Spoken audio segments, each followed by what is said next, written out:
So, have you heard of this slang? The mother that murdered our mother. What I'm about to tell you is about the mother that murdered our mother. Story. So, I have not been in the cinema for the past 2 years. But when I tell you that this film I'm about to tell you about is worth your time, take it from me. Hi guys, welcome to another episode of Lucy's Quick One. I was going out again and then another gist came up, and I just do not want to be keeping gist from you guys. So I am here to tell you about one of the best stories that Nigeria has. But somehow we do not know, or we know a particular angle to the story and we do not know the full picture. The title of this film is called Funmilayo Ransome Kuti. Now, like almost, I would say 60% of Nigerians, there is just one thing or two things I know about Funmilayo Ransome Kuti. And take it from somebody I love history. I studied history in secondary school. It was my best subject. That's it. There are just two things I knew about this woman. The first thing is that she was married to a Kuti. And the second thing, which almost every Nigerian knows, she is the first woman to ride a car in Nigeria. But guys, when I tell you that this film about Funmilayo Ransome Kuti is much more than what we know. It's just so much more. At the end of this review, you will know more about Funmilayo Ransome Kuti, and then you'll go to cinema and go and watch yours. So this film titled Funmilayo Ransome Kuti is a biopic on the woman Funmilayo Ransome Kuti. And I went in there with, will I say, a bit of expectation because I love history.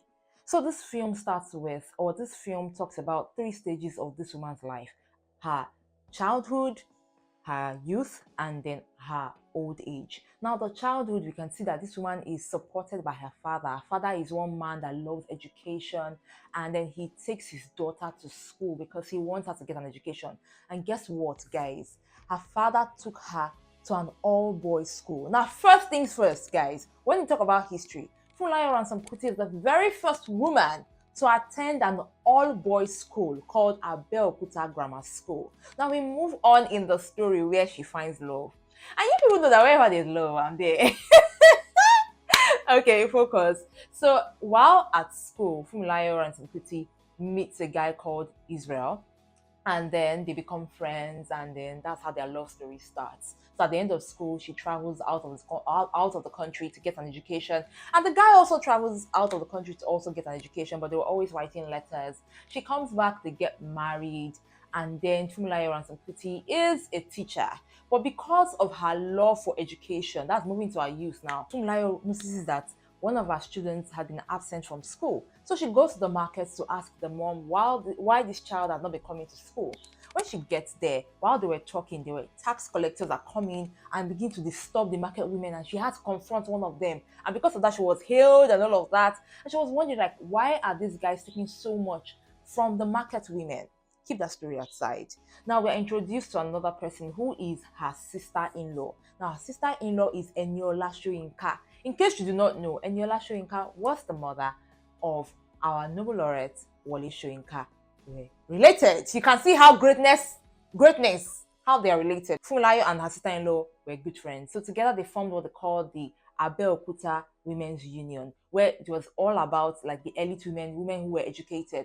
But because of Funmilayo's zeal and the fact that she just didn't like to see exploitation, she somehow found a way to make this Abeokuta Women's Union be a combination of both the elites and those who were not educated, market women, any kind of woman, everybody together. And as they progressed, these women began to talk about their challenges and all of that. Because this exploitation, the taxes that these market women were paying was just too much, and Funmilayo could not just take it anymore. She went to the Alake, or the king, to tell him, please, we need to take out this taxes. The women are suffering, and the way they take the taxes from them, they beat the market women, destroy their goods. She couldn't just handle it. But the man turned deaf ears and he was like, I'm not listening to you. What did Funmilayo Ransome Kuti do? She decided to bring women together and stage what we like to call a protest. It's a revolution in front of the palace. At first, it was something that the men were, the Alake, his chiefs were like, oh, this thing will fizzle out. But after a while, it became a movement. Women were just there in the palace day and night, asking that these taxes be taken out. And then because we were still under the colonial rule as at 1947 when this happened, we had the colonialists come and say these guys have to tell the women to go away. Long story short, these women were driven out of the palace, beaten, and then Funmilayo and Eniola were taken to prison. And we thought that that was the end of the entire thing. Funmilayo sustained an injury to the head. And then guess what? After a while, just when we thought that everything was over, what did she do? She came back. She came back. And when she was about to leave, her husband gave her his blessing. All through, you could see that Israel Ransome Kuti, who we don't really talk about as well, is supportive of Funmilayo's movement. He just was there for her. He supported her.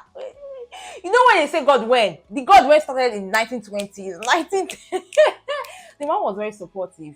So Funmilayo went back and continued the revolution. And because of her zeal, thousands of women from Egba, Abeokuta, Ogun, they were coming. They came, Ogumosho, women, because of how dedicated she was to the cause of making sure that women were not exploited, or people were not even exploited.